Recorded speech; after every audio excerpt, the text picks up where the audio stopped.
तो फिल्म की शुरुआत होती है और हम गोहान नाम के एक लड़के को देखते हैं। गोहान ने मेरिट पर एक बड़ी फाइनेंस यूनिवर्सिटी में एडमिशन लिया था और अपनी ही भर पर आज उसने यूनिवर्सिटी में टॉप भी किया था। इससे लिए सब बहुत ज्यादा खुश थे। उसकी इस खुशी को सेलिब्रेट करने के लिए उसके पास चैंग, उसका दोस्त और चैंग के डैड भी आते हैं और गोहान का शुक्रिया करते हैं, क्योंकि उसी वजह से चैंग अच्छे मार्क्स से पास हो पाया था। वो गोहान को ऑफर भी करते हैं अपनी कंपनी में जॉब की, और गोहान मना कर देता है क्योंकि उसे लग रहा था कि जिस तरह मेरिट पर आज तक वो पढ़ता आया है उसी तरह उसे अच्छी जॉब भी मिल जाएगी। लेकिन यह सब बस उसकी सोच ही थी। वो नहीं जानता था कि इस फील्ड में पीएचडी होल्डर्स भी जॉब लेने के लिए मारे मारे फिर रहे थे। यहाँ तक कि वो जब नॉर्मल इंटर्नशिप के लिए अप्लाई करने के लिए जाता है वहाँ पर भी उसे 400 से ज्यादा लोग मिलते हैं, जिनमें से ज्यादातर पीएचडी होल्डर्स भी होते हैं। जल्दी यहाँ की हायरिंग कंप्लीट हो जाती है और गोहान को कोई जॉब नहीं मिलती। वो अब उदास होकर वापस चला गया था। अपने लिए नए जॉब की तलाश के दौरान ही उसे एक बहुत बड़े बैंक से कॉल आती है। यह एक इंटरनेशनल इन्वेस्टमेंट बैंक था जहां पर बहुत अच्छे एक्सपीरियंस्ड लोगों को मौका नहीं मिलता था। लेकिन ब्लूस्टोन ने खुद गोहान को अप्रोच किया था जॉब के लिए और बिना इंटरव्यू के उसे रख भी लिया था। गोहान को तो कोई गड़बड़ी महसूस नहीं होती। वो तो बहुत ज्यादा खुश हो जाता है क्योंकि उसे लग रहा था वो टॉपर है तो ऐसे लोग टॉपर्स को ही बुलाते होंगे। पर हकीकत यह थी कि यह जॉब उसे उसके दोस्त के डैड की वजह से मिली थी, जो कि ब्लूस्टोन के बहुत बड़े क्लाइंट थे और उनकी अपनी एक एनर्जी कंपनी भी थी। इस कंपनी में उसे जुंग नाम के एक आदमी का असिस्टेंट बनाया जाता है और 6 महीने दिए जाते हैं सारे काम को सीखने के लिए। लेकिन हमें पता चलता है कि जुंग काफी रूड इंसान है। उसे गोहान बिल्कुल पसंद नहीं आया था क्योंकि गोहान के पास ना तो कोई एक्सपीरियंस था और उसे यह भी लग रहा था कि गोहान एक छोटी सी यूनिवर्सिटी से पढ़ा है, इसे क्या ही आता होगा। वो तो उसे आते ही उसका रिजेक्शन लेटर प्रिंट करके दे देते हैं और कहते हैं किसी और को अपना मेंटर बना लो। बेचारा गोहान यहाँ पर पहले तो चुप करके खड़ा रहता है और फिर पूरे ऑफिस पर नजर दौड़ाता है। स्क्रीन पर उसे एक फॉर्मूला में गड़बड़ी नजर आती है जिसके ऊपर आजकल जुंग काम कर रहे थे। गोहान उस फॉर्मूला को ठीक कर देता है और जुंग उसकी इस हरकत से इम्प्रेस हो जाते हैं और उसे कुछ महीनों के लिए अपने असिस्टेंट के तौर पर रख भी लेते हैं, इस शर्त पर कि वो जल्दी काम सीखेगा और जुंग को ज्यादा तंग नहीं करेगा। गोहान उसकी सारी बातें समझ गया था। इसी टाइम पर जुंग को अब एक हेलीकॉप्टर मैन्युफैक्चरिंग कंपनी से कॉल आती है। उन्हें अपनी कंपनी को आईपीओ में लिस्ट करना था और इससे पहले हेलीकॉप्टर के बायर्स के लिए एक रिपोर्ट बनानी थी। जुंग फौरन ही गोहान को लेकर हेलीकॉप्टर मैन्युफैक्चरिंग कंपनी के लिए निकल जाते हैं। यहाँ पर उनका बहुत अच्छे से वेलकम किया जाता है। कंपनी के लोग चाहते थे कि जुंग सिर्फ हेलीकॉप्टर में बैठ के ही हेलीकॉप्टर के बायर्स के लिए रिपोर्ट बना दे, लेकिन यह सब करना जुंग के लिए ठीक नहीं था। जुंग एक ईमानदार ऑफिसर था। वो यहाँ ऑफिसर से कहता है कि मैं हेलीकॉप्टर के एक स्पेयर पार्ट को पहले चेक करूंगा और फिर ही रिपोर्ट बनाऊंगा। उनके कहने पर यहाँ पर इंजीनियर्स की एक टीम आ जाती है जो पूरे हेलीकॉप्टर के एक एक हिस्से को उनके लिए खोलकर रख देते हैं, जिसके बाद जुंग को यह मालूम होता है कि हेलीकॉप्टर बहुत अच्छा नहीं है। इसके अंदर कई स्पेयर पार्ट्स दूसरे मुल्कों से मंगवाकर लगाए गए हैं ताकि कॉस्ट को कम किया जा सके, जिसकी वजह से हेलीकॉप्टर की क्वालिटी डाउन हो गई है। अब वो इस हेलीकॉप्टर कंपनी को लिस्ट करने से मना कर देता है, पर मैनेजर को भी जिद थी कि उसे अपनी कंपनी को लिस्ट करना है, इसीलिए जुंग उनकी कंपनी की वैल्यूएशन आधी कर देता है और ना चाहते हुए सबको यह कॉन्ट्रैक्ट साइन करना पड़ता है। इस कॉन्ट्रैक्ट के बाद यह लोग यहाँ से निकल जाते हैं और हम देखते हैं कि जुंग अब गोहान को अपनी कंपनी और यहाँ पर काम करने के तरीकों को सिखाने लगा था।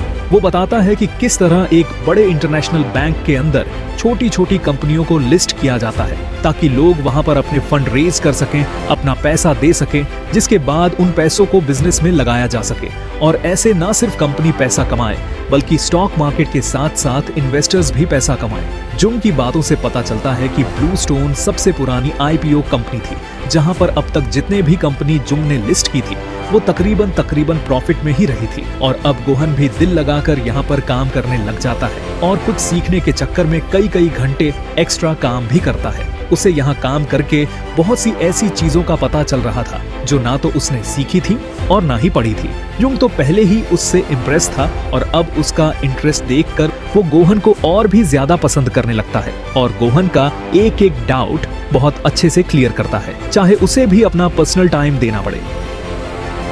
जंग जहां भी किसी डीलिंग के लिए जाता तो वह गोहान को अपने साथ लेकर जाता जिससे गोहन अंदर कंपनीज की भी बातें समझ पा रहा था, जिसकी वजह से गोहन को कंपनी के लेन देन के बारे में भी बहुत कुछ पता चल रहा था।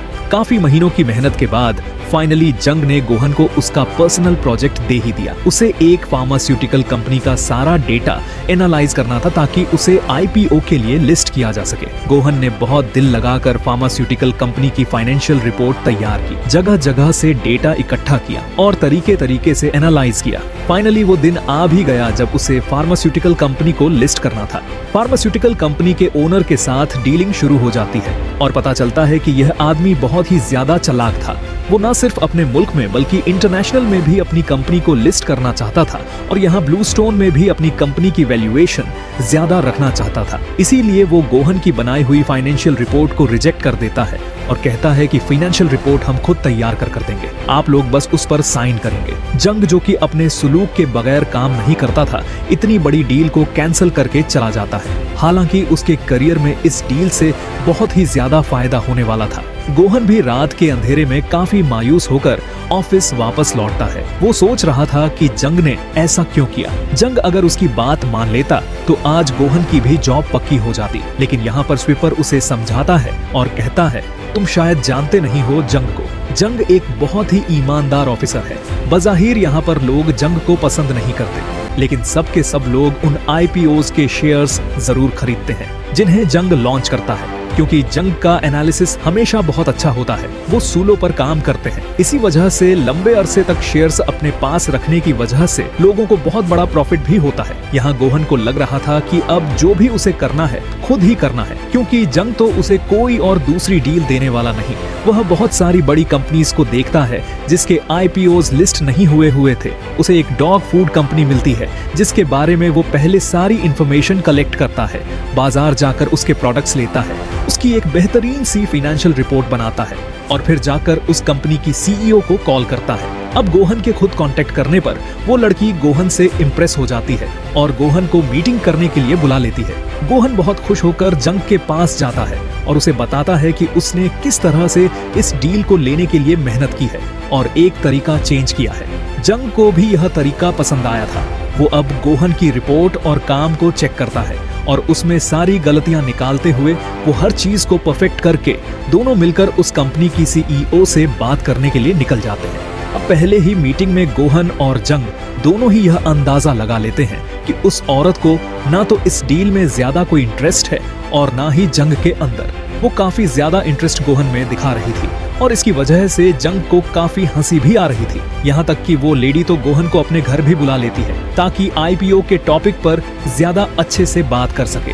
जंग गाड़ी में उसे उस औरत के इरादे बताता है और कहता है कि अगर तुम नहीं जाना चाहते तो बेशक मत जाना। पर गोहन के करियर का यह पहला प्रोजेक्ट था जो उसने खुद हासिल किया था, इसीलिए वो एक ट्राई तो करना चाहता था। घर आने पर वो सीईओ गोहन को बहुत अच्छे से ट्रीट करती है और फिर बहाने से उसके करीब भी आती है। गोहन जब उसे मना करता है और आईपीओ की ही बात करता रहता है तो उस औरत को गुस्सा आ जाता है और वो औरत कहती है कि मैं ये कॉन्ट्रैक्ट कभी तुम्हें दूंगी जब तुम मेरे डॉग का फूड खाओगे उसी के बर्तन से। गोहन को बुरा तो लगा पर प्रोजेक्ट लेने के लिए उसने यहाँ पर भी पीछे कदम नहीं हटाया। उसने जब सारा डॉग फूड खा लिया तो उस औरत ने भी कॉन्ट्रैक्ट पर साइन कर दिया। गोहन खुशी से अगले दिन जंग के पास वो कॉन्ट्रैक्ट लेकर आया तो जंग ने देखा यह एक वर्बल कॉन्ट्रैक्ट था जिसकी कोई अहमियत नहीं थी। वो गोहन से कहता है कि हमें फौरन से पहले उस लेडी के साथ एक रिटन अग्रीमेंट करना होगा, इससे पहले कि उसका इरादा बदले। ये लोग फौरन अब उसकी कंपनी में उससे मिलने के लिए जाते हैं,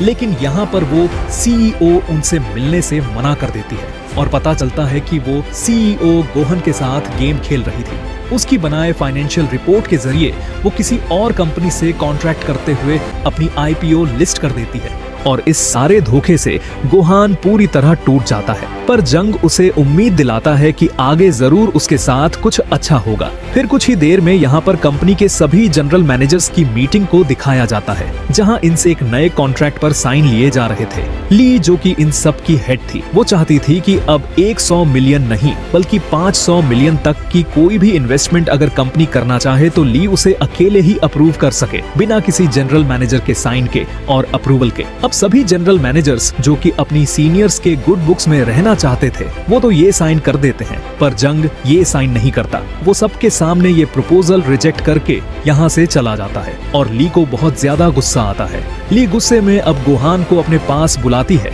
और उसे लालच देती है परमानेंट सीनियर मैनेजर की जॉब का, और कहती है कि अगर तुमने धोखे से इस कंपनी की फाइल पर जंग के साइन करवा लिए तो इस कंपनी के शेयर्स से होने वाले प्रॉफिट में मैं तुम्हें भी प्रॉफिट दूंगी, और वो प्रॉफिट लगभग इतना होगा कि तुम अपना एक घर खरीद सकोगे। गोहान, जो कि एक बहुत ही छोटे घराने से ताल्लुक रखता था, वो अभी तक रेंट पर रहता था।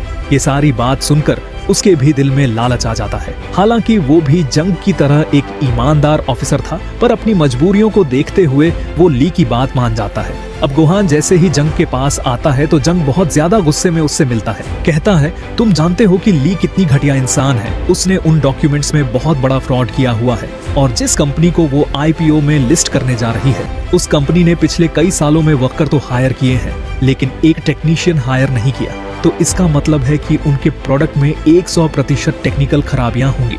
अब जंग ही गोहान को काम देता है कि तुम उनकी टेक्निकल चीजों के ऊपर रिसर्च करोगे और एक रिपोर्ट बनाकर लाओगे। गोहान अभी भी दिल लगाकर काम करता है, और कुछ अरसे के लिए तो ऐसा ही मालूम होता है कि जैसे गोहान के दिल में तो वो लालच रही ही नहीं जो ली ने उसके अंदर डाली थी। वो दिल लगाकर काम करता है, फैक्ट्री के अंदर जाकर टेक्निकल खराबियों को ढूंढता है, यहाँ तक कि वो फैक्ट्री के बाहर भी इंपोर्ट और एक्सपोर्ट पर नजर रखता है, और उसे कंपनी के खिलाफ बहुत सारे सबूत मिल जाते हैं। ये सारी रिपोर्ट लेकर जब गोहान जंग के पास आता है तो जंग उससे और भी ज्यादा इंप्रेस हो जाता है और फौरन उसकी बनाई रिपोर्ट के ऊपर साइन कर देता है, और उससे वादा भी करता है कि जब मैं यूरोप जाऊंगा तो तुम्हारी पोजीशन को परमानेंट करने के लिए बहुत कोशिश करूंगा। गोहान पूछता है कि मेरी पोजीशन परमानेंट होने के कितने चांसेस हैं, तो जंग कहता है 80% से ज्यादा। इस टाइम गोहान के जहन में ली वाली बात गूंजती है, उसने तो 100% का वादा किया था। अब लालच उसके दिल में दोबारा घर कर जाते हैं, और यहाँ हमें ट्विस्ट पता चलता है कि गोहान ने उस रिपोर्ट के साथ साथ एक दूसरी कंपनी के भी फाइनेंशियल रिपोर्ट पर साइन दे दिए थे जंग के एतबार का फायदा उठाते हुए, और वो फाइल को लेकर ली के पास चला जाता है और ली को वो फाइल दिखाते हुए एक और फाइल भी थमा देता है जिस पर उसकी जॉब के परमानेंट होने के बारे में कॉन्ट्रैक्ट था। वो जंग का ही सिखाया हुआ रूल यहाँ उसके खिलाफ इस्तेमाल कर रहा था और कहता है, वर्बल अग्रीमेंट की कोई हैसियत नहीं होती, आप मेरी जॉब के लिए इस कॉन्ट्रैक्ट पर साइन करें, फिर ही मैं आपको जंग के साइन किए हुए पेपर्स दूंगा। अब ली अपने कॉन्ट्रैक्ट के मुताबिक गोहान को लेकर उस दिन ऐसी कंपनी चली जाती है जिसकी गड़बड़ी के बारे में खुद गोहान ने रिसर्च की थी, और ली ने जंग के झूठे साइन लिए थे उस कंपनी की रिपोर्ट पर। वहां जाकर ली और गोहान जब उस कॉन्ट्रैक्ट को साइन करने ही वाले होते हैं तो गोहान उस कंपनी के ओनर के सामने एक और फाइल रख देता है जिसमें उस कंपनी के सारे कच्चे चीटे थे। वो सारे धोखे इस फाइल में लिखे हुए थे जिसके बारे में उसने खुद इंफॉर्मेशन ली थी। इस फाइल को देखकर उस कंपनी के ओनर के तो तोते उड़ जाते हैं। उसे लगता है कि अब ये कॉन्ट्रैक्ट नहीं होगा, पर यहाँ गोहान का हमें इससे भी ज्यादा घिनौना और लालची चेहरा नजर आता है। वो कहता है, रिपोर्ट तो हमने पहले ही फेक बना ली है, साइन तो हम कर देंगे, लेकिन एक शर्त पर कि आप अपनी कंपनी के ज्यादा शेयर्स हमें दे दें और उसके 5% शेयर्स सिर्फ मेरे नाम कर दें। कंपनी भी इस बात के लिए मान जाती है और फाइनली इनकी डील साइन हो जाती है जिसके मुताबिक अब इस कंपनी में 5% शेयर्स गोहान के भी थे, वो भी बिल्कुल फ्री में। कंपनी में वापस आते ही ली गोहान की प्रमोशन की और उसके परमानेंट होने की खुशखबरी दे देती है और यहाँ ऑफिस में पार्टी चलने लग जाती है। अब जंग को जब यह बात पता चलती है कि गोहान ने उसे धोखा दिया है तो वो अंदर से टूट जाता है और इस कंपनी से रिजाइन कर देता है खुद ही। जाने से पहले वो अपने स्टूडेंट गोहान को एक पेंटिंग देकर जाता है जिसमें लिखा हुआ था कि एक आदमी को तोड़ा तो जा सकता है पर उसे हराया नहीं जा सकता। वो अब ब्लू स्टोन के साथ काम नहीं कर सकता था क्योंकि ब्लू स्टोन ने उसका नाम इस्तेमाल करके उसे ही धोखा दे दिया था। कुछ दिन गुजरते हैं और हमें पता चलता है कि ली अब ब्लू स्टोन की प्रेसिडेंट बन गई थी और गोहान यहाँ का सीनियर जनरल मैनेजर बन गया था। और अक्सर ही ली गोहान को लेकर बहुत सारी ऐसी मीटिंग्स में जाया करती थी जहाँ से वो अपना पर्सनल फायदा ले सकती थी। दूसरी तरफ जुंग ने अपनी personal financial consultant company open कर ली थी और उसकी कंपनी भी बहुत अच्छी चल रही थी। यहाँ ली एक जियांग एनर्जी नाम की कंपनी के IPO लॉन्च करने के लिए बात करती है और इसकी सारी जिम्मेदारी वो गोहान को दे देती है क्योंकि क्योंकि वो कंपनी गोहान के दोस्त के डैड की और वो गोहान के दोस्त के भरोसे का फायदा उठाते हुए उसे एक बहुत घिनौनी चाल खिलवाना चाहती थी, जिसका गोहान को खुद भी कोई आइडिया नहीं था। अगले दिन ही गोहान वहां पर चला जाता है और जोंग के फादर गोहान का बहुत अच्छे से वेलकम करते हैं। वो अपनी कंपनी के बारे में उसे बताने लगते हैं कि वो एक एनर्जी कंपनी है और आजकल वो एक ऐसा मटेरियल बनाने पर काम कर रही है जो एनर्जी की बहुत बड़ी बचत करेगी और बड़ी बड़ी इंटरनेशनल कंपनीज जो कि महंगे दामों पर बिजली बनाकर बेचती है, उनसे भी आम लोगों और छोटी फैक्ट्रीज को छुटकारा मिल जाएगा और एनर्जी के प्राइसेस बहुत ज्यादा कम हो जाएंगे। उनकी सारी बात सुनते हुए गोहान कहता है, इस काम के लिए तो बहुत सारी फंडिंग जरूरी है।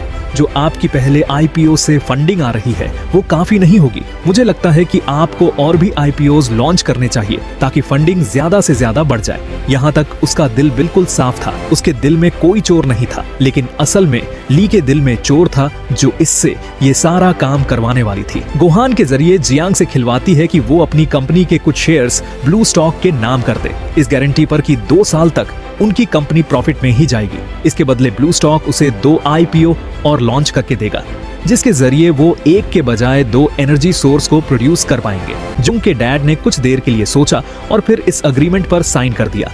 वहीं दूसरी तरफ अब ली अपने एक मैनेजर के हाथ एक दूसरी गेम खेल लेती है।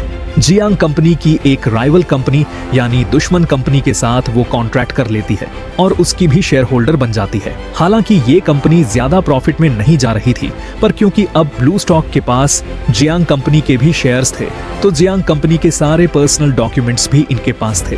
वे इस छोटी कंपनी से कहते हैं कि जो भी अब जियांग रिसर्च करेगा और पावर प्रोडक्शन के लिए मटेरियल मंगवाएगा उसके बारे में हम तुम्हें बताएंगे और फिर तुम उस पावर मटेरियल को बनाकर जल्द ही उस जितने स्ट्रांग हो जाओगे। एक तरफ तो ये खेल खेला था, दूसरी तरफ फिर इससे भी घिनौना खेल खेल दिया।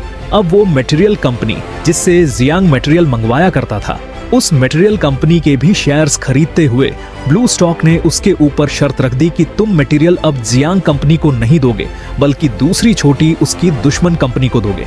इस हरकत की वजह से जो जियांग कंपनी आईपीओज मिलने की वजह से एकदम से बहुत ज्यादा ऊपर गई थी, वो एकदम से नीचे आ जाती है और ये सब जुंग भी नोटिस करता है। यहाँ पर जितने भी लोगों ने जियांग कंपनी के शेयर्स खरीदे थे ताकि उन्हें प्रॉफिट हो, वो भी अब लॉस में जाने लगते हैं। इस सब के दौरान गोहान का ये लोग एक्सीडेंट करवा देते हैं और वो हॉस्पिटल में एडमिट हो जाता है। उसे पता ही नहीं चलता कि उसी के जरिए उसके दोस्त और उसके डैड को कितना बड़ा नुकसान पहुंचा दिया गया। अब जैसे ही जियांग कंपनी के शेयर्स बहुत ज्यादा गिर गए थे, वहीं पर ली एक और खेल खेलती है और 4% शेयर्स उसकी और खरीद लेती है और साथ ही कंपनी के स्टॉक्स को और ज्यादा नीचे गिरा देती है। वह ऐसा करे रही थी ताकि जियांग पूरी तरह तबाह हो जाए और उसके बाद वो जियांग की आधी से ज्यादा कंपनी की मालिक बन जाए और फिर उस कंपनी को अपने लिए चलाए।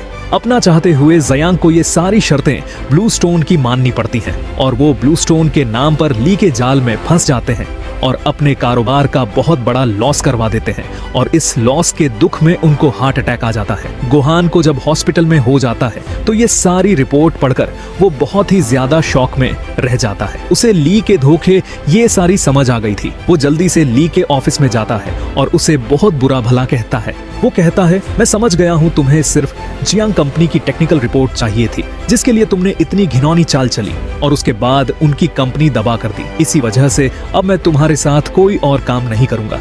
ली भी उसे ताना देती है कि तुम कौन सा बहुत शरीफ हो, तुमने भी तो अपने सक्सेस और परमानेंट जॉब के लिए सबसे पहले मेरा साथ दिया था और अपने ही टीचर को धोखा भी दे दिया था। वो जियांग को दिखाती है और कहती है कि तुम ही बेवकूफ थे, तुम्हें ही नजर नहीं आया मैं क्या करवा रही हूँ और आज तुम्हारी वजह से तुम्हारे दोस्त के डैड जिसने तुम्हारी यहाँ पर जॉब लगवाई थी वो मौत के मुंह में है। ये सुनकर गोहान और भी ज्यादा टूट जाता है क्योंकि उसे आज तक यही लगता रहा था कि उसे जॉब उसके टैलेंट पर मिली थी। उसे जब समझ आया कि जिसकी वजह से आज वो इस मकान पर था उसी को उसने धोखा दिया तो वो फौरन अपनी गलतियों को सुधारने के लिए जाता है। लेकिन अब बहुत ज्यादा देर हो चुकी थी। जियांग अब मर चुके थे और चेंग गोहान को देखकर बहुत ज्यादा गुस्से में था क्योंकि वो जानता था यह सब गोहान की वजह से हुआ है। वो गोहान को बहुत ज्यादा मारता है और यहाँ से भेज देता है। चेंग के इस रवैये से वो दुखी तो होता है लेकिन वो उसे कुछ कह भी नहीं सकता था। वो जानता था कि यह सारा रवैया उसी की गलतियों का नतीजा है।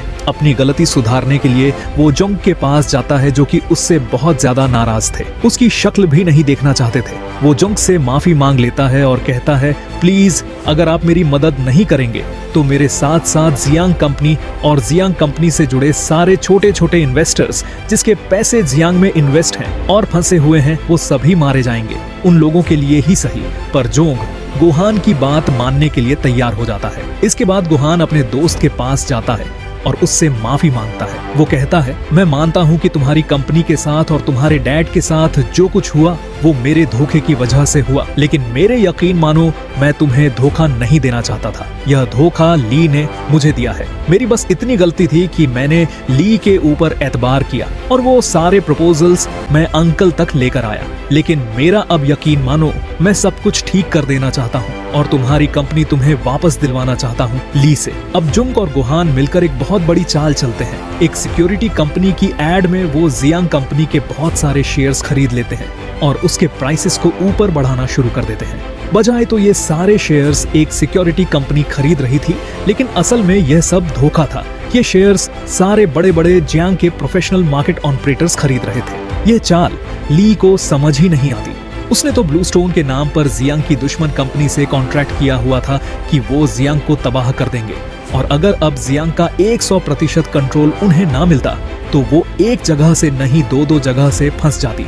ली ये सारी चीज को कवर करने के लिए एक और चाल चलती है और जियांग कंपनी के शेयर्स खुद ही खरीदने लग जाती है, ताकि एकदम से वो सारे शेयर्स बेचकर जियांग कंपनी को एक और मर्तबा से गिरा दे। लेकिन यह चाल जोंग को समझ आ जाती है और जोंग और भी ज्यादा पैसे लगाकर जियांग कंपनी के शेयर्स खरीदकर मार्केट और भी ज्यादा बढ़ा देता है, जिसके बाद जोंग ने 2 दिन के लिए जियांग कंपनी के शेयर्स को ब्लॉक कर दिया। यानी अब जियांग कंपनी के शेयर्स कोई खरीद नहीं सकता था। ली को समझ नहीं आई कि वो क्या करे। इन 2 दिनों के अंदर जियांग कंपनी के सबसे ज्यादा शेयर्स जियांग के बेटे के नाम शो होते रहे और इस तरह ली का दूसरी कंपनी के साथ कॉन्ट्रैक्ट बहुत ज्यादा डैमेज हो गया। इन 2 दिनों में जियांग के बेटे चंग और जुंग ने मिलकर एक और चाल चली। जियांग जैसी एक नई कंपनी बनाकर जियांग के सभी टेक्निकल इंजीनियर्स और बड़े बड़े वर्कर्स को ज्यादा तनख्वाह और चीजों की लालच देते हुए नई कंपनी में ले आया। नई कंपनी बनाना इसीलिए जरूरी था क्योंकि जियांग के पहले ही काफी सारे शेयर्स ब्लूस्टोन के पास चले गए थे। अब यह नई कंपनी ऐसी एस्टैब्लिश्ड कंपनी होती जिसके सारे शेयर्स चेन के पास ही रहते। 2 दिन बाद जब मार्केट खुली तो जोंग ने अब अपना असली खेल शुरू किया। जितने भी उसने शेयर्स खरीदे हुए थे और प्राइस ऊपर की हुई थी, वो सारे शेयर्स उसने एकदम से ही गिरा दिए, जिसकी वजह से ब्लूस्टोन को इतना बड़ा नुकसान हुआ कि कंपनी दिवालिया होते होते रह गई। यह सब क्योंकि ली की वजह से हुआ था, तो ब्लूस्टोन अब ली को निकाल देती है कंपनी से। अब यहाँ मार्केट में इतनी बड़ी मैनिपुलेशन हुई थी, नजर तो सबको ही आनी थी। जियांग की कंपनी बेशक दोबारा से स्टेबल हो गई थी, लेकिन अब जियांग को मार्केट मैनिपुलेशन के लिए यहाँ पर सजा दे दी जाती है और 2 साल के लिए उसकी कंपनी को आईपीओ से बाहर कर दिया जाता है। और यह कोई उनके लिए नुकसान नहीं था, बल्कि उनके लिए स्टेबल होने का एक चांस था। ली भी खुशी खुशी से एक्सेप्ट कर लेता है और उसे 1 साल की सजा भी होती है। गुहान और जुंग जिन्होंने चंग का साथ दिया था, उन्हें भी 6 माह की सजा सुनाई जाती है, जबकि ली को धोखाधड़ी के इल्जाम में 7 साल की सजा सुनाई जाती है और मार्केट में उसकी एंट्री बैन कर दी जाती है। शिमा बाद हम जुंग और गुहान को दोबारा एक साथ देखते हैं, जो एक साथ अब जुंग की कंसल्टेंट कंपनी के लिए काम कर रहे थे, जो ज्यादातर लोगों के फायदे के लिए काम करती थी। और ऐसे ही इस कंपनी में दोनों को साथ दिखाते हुए यह मूवी यहाँ खत्म हो जाती है।